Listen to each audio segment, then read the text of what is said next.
Welcome along to Nailtopia, Inside with the Insiders. I'm Rachel. In this podcast, we're going to talk to some of the nail industry's biggest and brightest. I want to get to know the real them. I want to know their real stories. So come with me as we take a peek behind the curtain. So today I am with Katie Barnes. Katie, tell us all about yourself. Hi, Rachel.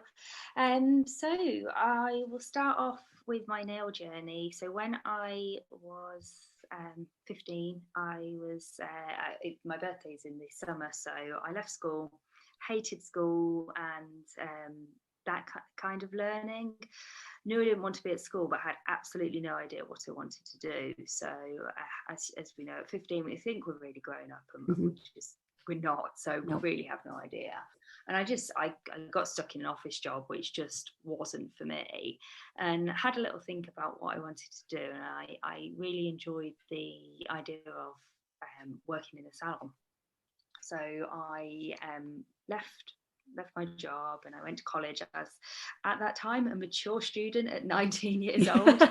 And my badge said mature student. No, it didn't. Yeah, it did. It said mature student, and I was 19.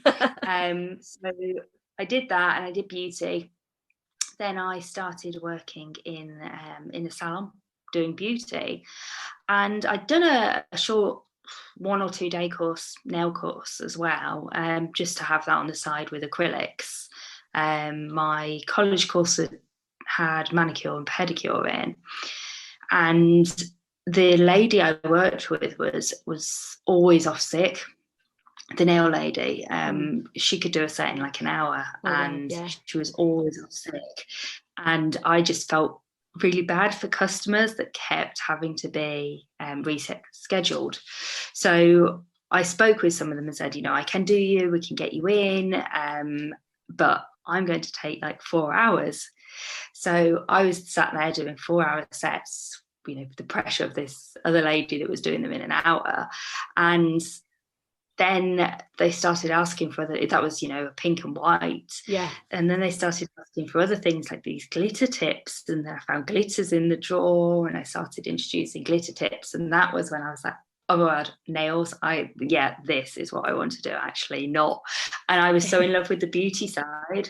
Yeah. And the massage and the facials, where now obviously everything is nails. So with the nail side, I actually completely accidentally fell into it by needing to do those customers' nails. And then after a while of working doing customers' nails, I was in contact with the brand that I used at the time, and I had a chat to them about doing education. So I educated as a brand educator alongside doing my customers for a good couple of years, and built up a good student customer base. And from this, I then had customers, students wanting other courses. So as well as the nail courses, they wanted to have a lash and brow course or a massage course or different things like that. And unfortunately, I wasn't able to offer them as well as doing my nail courses under the brand. So very scary, but I took the really big jump. I think it was about 23, took the really big jump to get my own courses accredited. So I went to university, I got my teaching qualification, I wrote all of my own courses and structures and got them all accredited. And then I was able to offer a wider range of nail courses with complete freedom as well. So then I was able to, edit the nail structure as well and tweak it and amend it to my teaching way as well, rather than following someone else's. So then that was the best decision I could have ever made. So it's great starting with a brand. You've got that support and network of other educators to bounce off. Yeah. Because I think I was maybe around 21. I was early 20s when I started educating, so I was very young. So to have that support network at that age was brilliant. but then going independent was definitely, it's one of these scary things, I think, when you work in a salon or if you're educating under a brand and you think that, you know, you can't do it on your own, and you're thinking about taking steps in a salon and, you know, opening yours. Now there's a lot of hard work and things that go behind the scenes into it, but it was such a good decision just having that freedom to be able to do as I wanted, and it just opened so many more opportunities. So then I was then brand you know, a non-brand bias, so I could teach other students that use different products. So I was able to teach them with that rather than it being with one brand and then feeling that they couldn't come to me. So especially one-to-ones, I think that's something that, you know, everybody uses different brands. There's so many different brands out there. And it's just good to be able to, you know, include everybody and be able to teach everybody your working ways. And then I think then from the education, it opened, as I said, a lot more opportunities then, where I was able to work with magazines and publications. So I did a lot of training myself to, you know, better myself as a nail technician and an educator. And one of the courses that I did was a competition workshop. So so my biggest passion in nails has always been structure. So it's always been at the sculpting side and the structure side and getting that perfect structure on a nail, which probably stems back to when I was younger. When I was a child, my dad is an architect. So I used to work with my dad a lot, and I used to do drawings and drawings to buildings and things like that, and I used to love that. I think my passion to structure goes to that, because everything that we do structure wise does relate back to the way a house is built, to get it to be long lasting. So I did this competition workshop just to perfect and tweak those structure skills. And I remember Denise Wright, who was the competition director at the time. She runs the UK competitions, and she was running this competition workshop. And she said to me, when we finish the course, I'll see you on the competition floor then. And my answer was like, no, absolutely not. I am not in competing at all. I didn't want to. And I think this was in the January time. And then in the May, there was a competition, a Birmingham one, at the beauty show, so at the Guild Beauty Show. And I thought, she'd sown that little seed.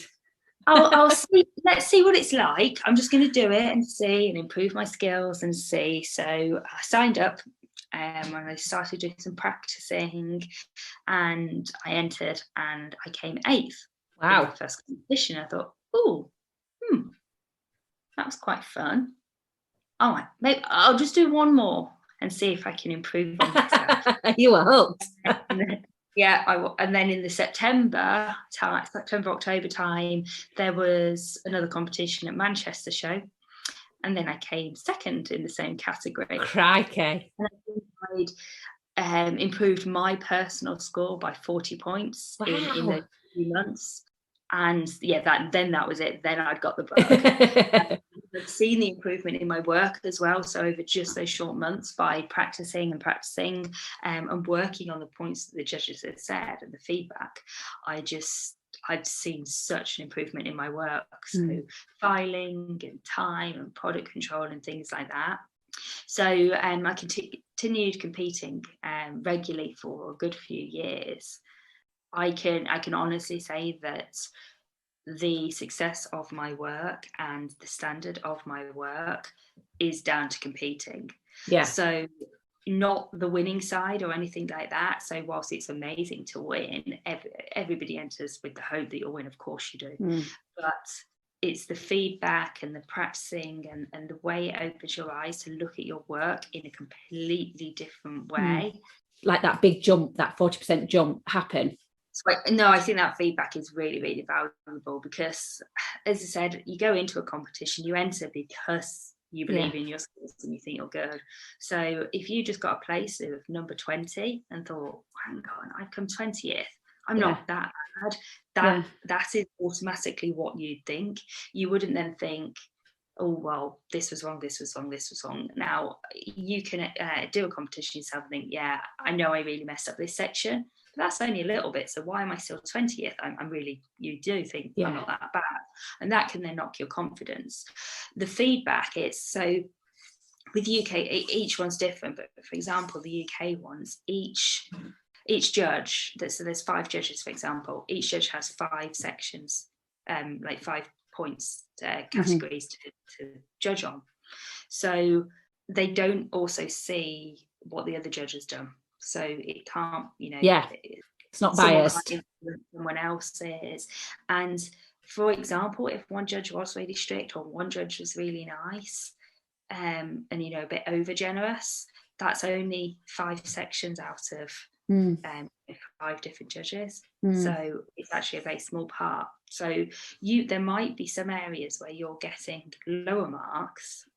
Do you think it's important that if you are thinking about going and doing competitions, that you would do some form of competition training so that you would know what the judges are looking for? So maybe like someone like myself that's never done any competition training and never done any competitions, should I go and find somebody that teaches a class that has judged that will say, okay, so this is what we're going to be looking for. So these, when you are creating your nails, these are the points you need to be making sure your forms that you.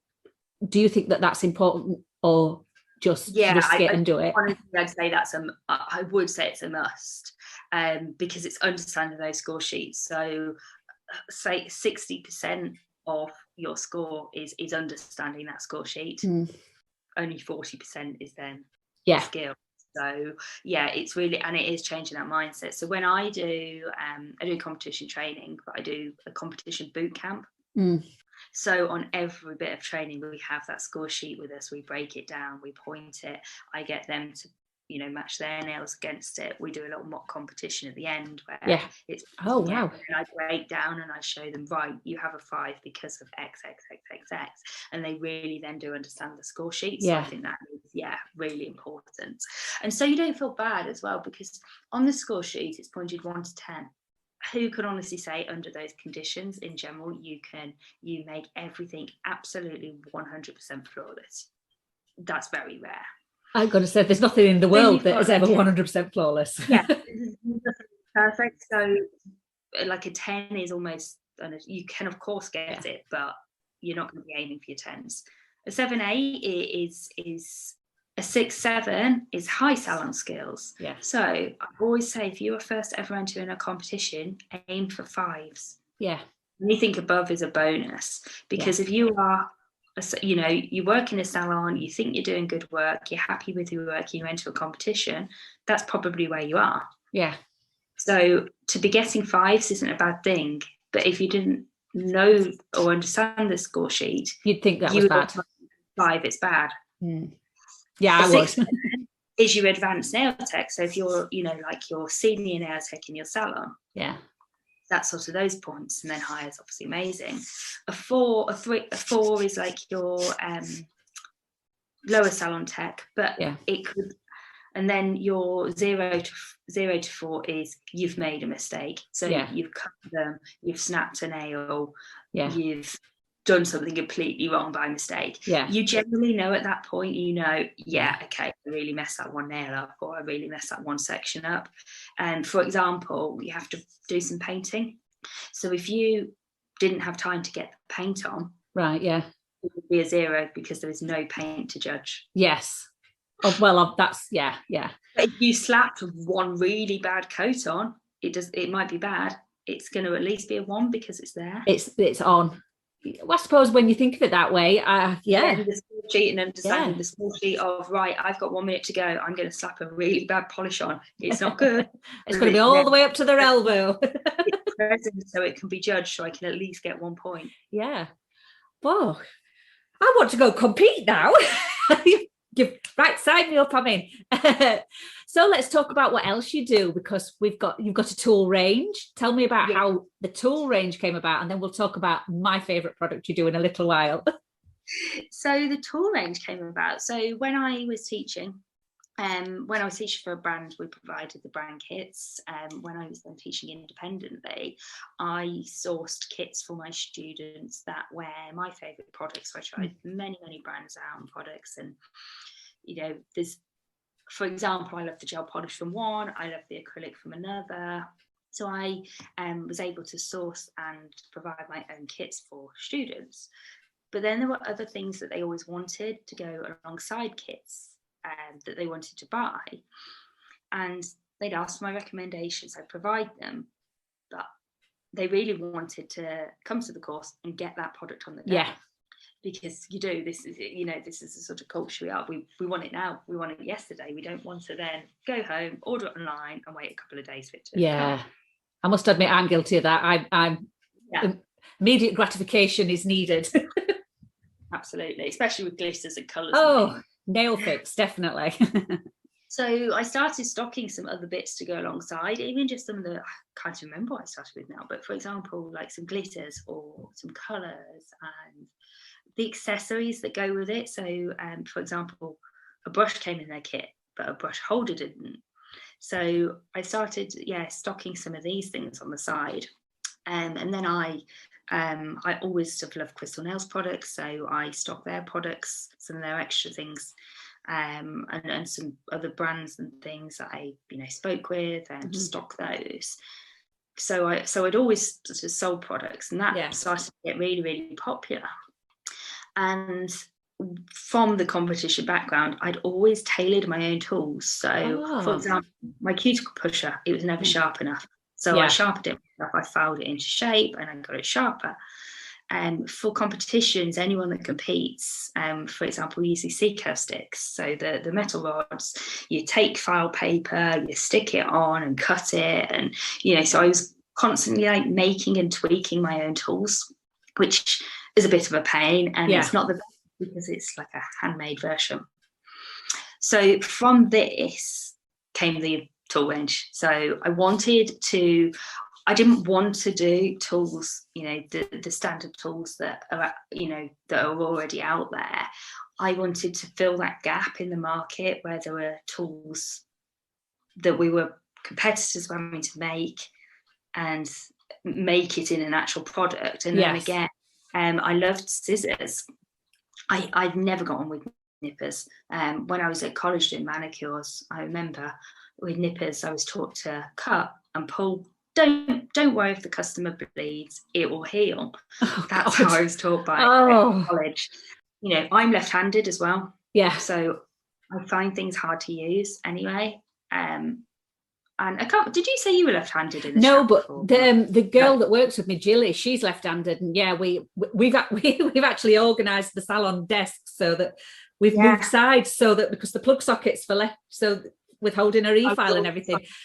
And it wasn't something I ever considered before. Even though my ex-husband and my dad are all left-handers, it wasn't anything that when I brought somebody into the salon, I was like, okay, we actually need to think about this now. This is actually, it's for a right-handed person, the idea of having to think about the difference a left-handed person would have with cuticle tools is, it wouldn't occur to us. So that was a big consideration as well. And I find that scissors get a much better result for cuticle work than nippers do. Again, that left-handed, that big bulky in your hand, and it hurts your hand after keep doing it all day long. But the scissors that were out, and beginner students and left-handed techs, when they'd use them, they loved the scissor, but it was hard for them to get their fingers in that loop, and it was a bit awkward and a pain. Now, I found it fine, probably because I'd used them for 5 odd years before, so I got used to them. So that's why I got the spring handle, because it then was much easier to use. It's just like a little tweezer, so there's no worrying about having to get your fingers in loops and try and cut at the same time. It's just then worrying about the cutting motion. So I started off with scissors and a couple of competition bits, and anyone that doesn't compete, sometimes you'll look at some of the things in the tool and you'll be like, what on earth is that? Yeah. I also try and do like videos and things that, you know, step by steps of how to, even if, you know, someone's maybe not interested in using it, it's like, oh, that's what it's for. Yeah. Right. Yeah. Obviously, what's this roll of aluminium foil she sells? What does that do? Yeah. But yeah, it's, you know, goes under the forms then for competitions and stuff. So, and then it's just really developed from there then. And now we'll talk about what got me so excited just before Christmas, and my best Christmas present ever off my wonderful husband, my KB Glow. He's a good boy, isn't he? Yeah, I've seen some of the posts you've put up about your creation process. Tell us all about how that came about, how the thought for that, and tell us the whole story, because some of the pictures have been really entertaining. So first lockdown in March last year. Yeah, it's hard to remember the years, isn't it? Oh gosh. Where we are, yeah. So March last year, I think lockdown was, say, on the 20th of March, and suddenly, not in the academy, I had 3 days after lockdown hit, I had an online seminar to teach for Professional Beauty magazine, and it was a live demonstration of nail designs, and I always used to teach via my webcam. Yeah. So I had a webcam, it was hooked up, webcam worked connected to Zoom fine, and then the way it was being streamed, because it was through Zoom and something else, and I don't get all that technology. No. I had to use my phone. I think we had kids at home, and my partner works at home, his desk is in the dining room, and I needed to do this overhead online dining room table. And he mocked me up. So Andy mocked me up this cardboard box and coat hanger construction. And I love it. Right, with hole in, so my phone could sit on top, and then we put all the lights and desk lamps like inside it, and then stuck paper so it looked white. So on camera, it just looked like this really clean, plain background. Yeah. And it worked really well. And I remember, I can't remember which lady was hosting it now of Professional Beauty magazine. She's like, what are you filming from? It looks like really cool. I was like, hang on, let me get. And then I showed her my cardboard box. And then obviously through lockdown, I had more seminars to do. I had actual online classes to teach. Again, it's not wanting to do it on your dining table to make it that bit professional and just easy for me to work from as well, because it's, you know, difficult to work on a brown wooden dining table, and the light in my dining room is not good. I've got those without it looking like I was doing it on the dining room table, because I needed to look professional. You know, the Edison bulb, so yes, light, and you know, I can't see anything close up. So this cardboard box worked, but it started to slowly slope to the side. So some of the classes I was teaching, it was really pointing to one side, but you know, no one else saw that. Get your mug and push your mug up to the side, straight. Just can't drink your tea. And he created me this slightly more robust version, and it worked. And then he actually paints Warhammer models as well. Oh. So he started stealing this thing to take photos in it and to work in it, because it had like good light and stuff. And then we thought, you know what, this could really benefit other techs as well. Because I'd, for years when I was teaching in the academy, so I if I was teaching a bigger class, I would use my camera or my webcam and then screen mirror that whatever through my TV. But again, it's having that overhead, but then without having all the shadows, and then your light, and then you need your light overhead, but then your camera's there and things getting in the way. And there were loads of overhead things, but nothing that worked good, and they were expensive. Nothing that worked good enough. Like I had an arm and stuff, but it was okay, but it wasn't brilliant.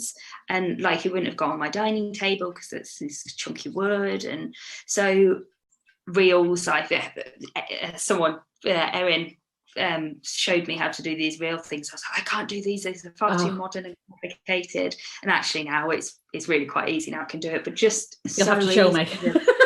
Stick something underneath, stick my phone on top, record a couple of content, rather than, when you need to take photos, you've then got to think, right, I need a background setup, I need to do this, I need to do that, I need to get this, and now I need to get my lighting. It's just so much easier then to be able to use it for that content creator. That is when Andy's stuff isn't in it. It's not got a full scene set up. And then it was one of those things, because it was something, yes, there's filming things out there, but as I said, nothing, it only just sort of okay things for what we do. And when it's something new, you just don't know how it's going to go, because we've got it patented, and because that no one could know anything. There were only 3 people who had to sign NDAs, who had a bit of say in the design process. So one was Lash Tech, Sam Biddle, who does a lot of online filming. We worked together and did things, and so they knew, and they were like, yeah, it's going to be really popular. But it's like, I don't know. So I think my first order, we ordered maybe 100 or 150, something like that, and I thought, I might sell 10. I'll sell 10. That would be good. Those 150 will last me for the year. First, or I think within 2 weeks or a week, I had to order more. And it's just like, oh my God, it'd be so busy. And I think because it was around Christmas time we released it. Yes. And stroke of genius, by the way. 8 hours a day of just packing them up. Yeah. Because each piece was individually, and it still comes on with the wrap and stuff. So it's then placing each bit together and getting the lights on and getting all the components, and then putting it up, putting it in the box. But you've got it down to a fine art now, though, haven't you? Andy's good at that. He does all the packing up of those and stuff, so it's good. I mean, you've talked about Andy quite a few times there. How important is it for you to have somebody so supportive and creative with you on your journey? So it's good. So I'm a very work by myself kind of person. Because I'm very just get it done. I want it done my way. I'm very particular, very fussy, and no one ever works fast enough for me. I'm very impatient. Andy's the complete opposite of that. Wow. They say opposites attract, though, don't they? So it's good to have somebody, and like I feel comfortable. He knows me and how fussy I am, and it's good to have him there for support and calm me down when I need, and good to bounce ideas off each other. And he does helps me with so much of the packing as well and stuff like that, and ideas. And I mean, I have a very similar thing. My husband is we have a very similar relationship, and he's got nothing to do with the nail world as well. And it's great when you've got somebody that just sees you've got this drive, and will just sit there and go, well, just do it. And they will, even when you're having your mad days and you're going, oh, I can't, they just go, well, you already have, so just keep going. Any relationship I see out there in business where I see couples working together, I always think, I know how empowering it is for me to have that person with me. So watching when you keep having him, where you have him in the KB Glow. He's also a model. It's that old child at the moment. I see it all on social media, and I just think, it just reminds me of the stuff I'm making my poor husband do. And he's actually a qualified nail technician now. Is he? Oh, well, there you go. I'm booking next week. When I filmed my online courses last year, I needed a model, and we were in lockdown. So again, it was Andy or a child. A child's not going to sit still for me. No. He was my model, and then he did it on me. So I had to teach. I then taught him. Oh, that's amazing. Qualified as well. Oh, I love that. That is so amazing. So I ask everybody when we do this, when you were a child, what was your dream? And I people that listen to the podcast will have to listen to this numerous times, but I explained that when I was a child, there was a TV cartoon called Pigeon Street, and there was a character in Pigeon Street called Long Distance Clara, and she was a long distance lorry driver. And that's what I wanted to be. I wanted to be a long distance lorry driver. Well, I didn't. I wanted to be Clara. And we all have those. When you're a small child, you want to be a ballerina, or you want to be a police officer or a fireman. What did you want to be when you were a kid? An architect or an archaeologist. Archaeology was one of the things I would have liked to have been, but I am scared of spiders. When you go through that, so am I in the book. So I think it's every child goes through that, don't you? Digging things up in the garden. And so where my parents lived and where I grew up, it was a old house, and it's from like the Tudor times. Oh wow! So if you're digging up that garden, you find all sorts of stuff, which when I was a child I thought it was valuable and actual artifacts, and I was obviously entertained by my parents. I thought yes, it's a very valuable artifact, and it was just a bit of crockery or loads of stuff like that to dig up. So an archaeologist was one, and then the architect, because that's what my dad does. And I think so I love drawing. I was always very creative, so I loved drawing and drawing that. So I was going to be an architect until it was 7 years at university, and I thought, yes, oh no, oh gosh, no. No. And then was your next dream then, like you say, 15 years old, want to work in a salon, or did you have? Because we all, at teenagers, we all go through those. I have absolutely no idea what I want to do. And I keep hearing this with all the people I'm talking to from all aspects of the nail industry. I'm hearing an awful lot about I had no idea what I wanted to do, and quite a lot of the people I've spoken to have been, well, I just fell into this. And it's so fascinating to me how this industry draws in people that are very creative. I mean, you talked about how you like drawing. Quite a lot of the people I've spoken to are the same. They're like, oh, I've always been artistic. Now myself, I can't even draw a straight stick man. I am atrocious. But for me, the part about nails I love is, like you said, the structure, making a well-structured, really nice shaped, even if it's just like a pink, no glitter, no anything. As long as it's a beautiful shape, I'm doing a little happy dance. But I love how this industry draws in the creatives, and how it also draws in people that want a different lifestyle. They don't want a 9 to 5. Was that something that appealed to you in the early days, that, it had a lot more flexibility about it?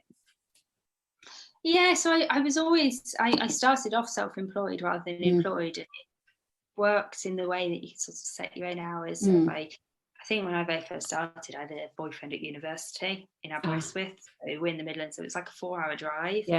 So I could just do like a half-day Saturday and then drive there, and then I'd have the Monday off. That was always lovely. I always enjoyed that, working in a salon, having Mondays off, because everyone else is at work, so it just felt nice, isn't it? I don't know what a day off now is, but that Monday thing was lovely, to be able to have that.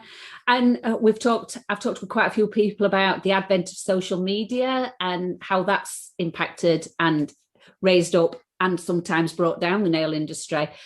The advent of the support groups, I think, for nail techs has been something that, in my opinion, has really raised the nail industry up. And I've spoken to a few people recently about the notion that we're starting to see coming through now is the more positive voices are starting to drown out the negative voices in the industry. Have you seen that too? Yeah, I think it's sometimes important, isn't it? I've done quite well, sort of switching myself off from that and just enjoying it, but it is quite hard to do that. But just not even, if someone's having a rant or something, just don't even open it and read it, just scroll on past. Exactly. I mean, that's the best advice. I mean, we see in so many groups people trying to look, and then it makes you angry.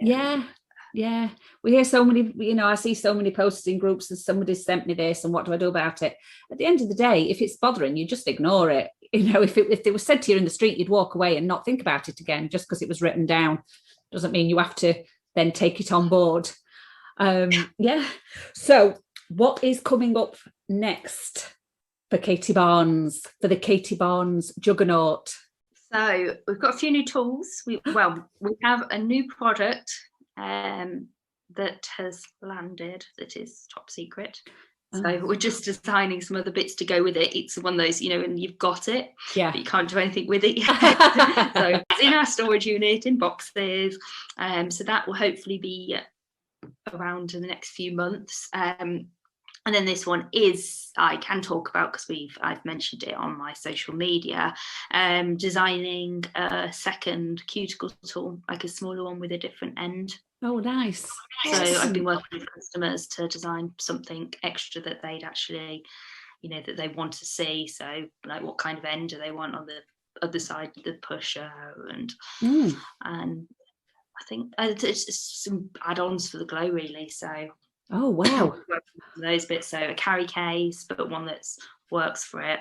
Yes. Yeah, because I'm currently carrying mine between the house and the salon in a black plastic bag. My husband's like, "What if it breaks?" I'm like, "I made sure it was one of the ones that you use for the garden." One of the. I was going to say, Mel broke hers. She broke a piece. She was carrying it, but I think she was carrying it whole from the salon to home and bashed it on the car. Yes. And you can, in the meantime, Amazon, you can get an A2 art folder. A customer did that before, and it goes in. So that's the kind of case we're doing like that. Yes. But it will just like specially designed pockets, so it will fit each individual piece in. Oh, that's good. That's good. Oh, that's wonderful. And then all things like photo backgrounds and stuff like that for certain particular backgrounds and the photos, glitter one, a sand one, kind of thing. I'll have one of each, please. Yeah. So I'm going to do it as a pack, so you can. So perfect. The pack, so you can literally mix it up. Someone wants that one today, another one tomorrow. Oh, that's again one that can fit. Full of ideas. It's very impressive, very inspiring. Yeah, so different custom panels. So the height extension legs, we designed that purely for lash techs to be able to use it, because as I said, I worked with a lash tech when designing it. A lash and nail tech usually like, that would be amazing for when we do lashes. So we needed it was a bit too high for how I like to work. So we did the extension legs. But then so many people love working with it on extension legs. So we're now creating, should be the next few weeks, a back panel that then fits on it for the height extension. Said that it was the height extension legs were purely for lashes, so you didn't need the back or the base, because it would be a tunnel for the head. And then, but as we know, especially now, everyone works so differently. So loads are loving it on a higher. So it's then getting that back to fit, and then custom panels, because they might, like Mel, nobody else wants this, but she wants like a base that sticks out a lot more. Oh right. So it's a pain because it would be digging into, it would be right really in my way, to be right, under me. So we can just do like a one-off for certain things. Oh, that's great. That's great to know. So then, be able to tailor it to how everybody works, because everyone does work so differently. Yeah. I mean, yes, definitely. I mean, if you go into any salon that's got 2 or 3 or 4 techs, you will see that setups are so different for each tech.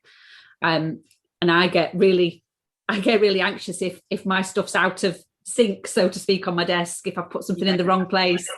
Like when we came back from lockdown and I brought everything back from home and put it back on my desk, and I was like, okay, this doesn't feel right. Why does this not feel right? And it took me a while to get used to everything being back on that. Used to working at home. And it was. I got very anxious about it.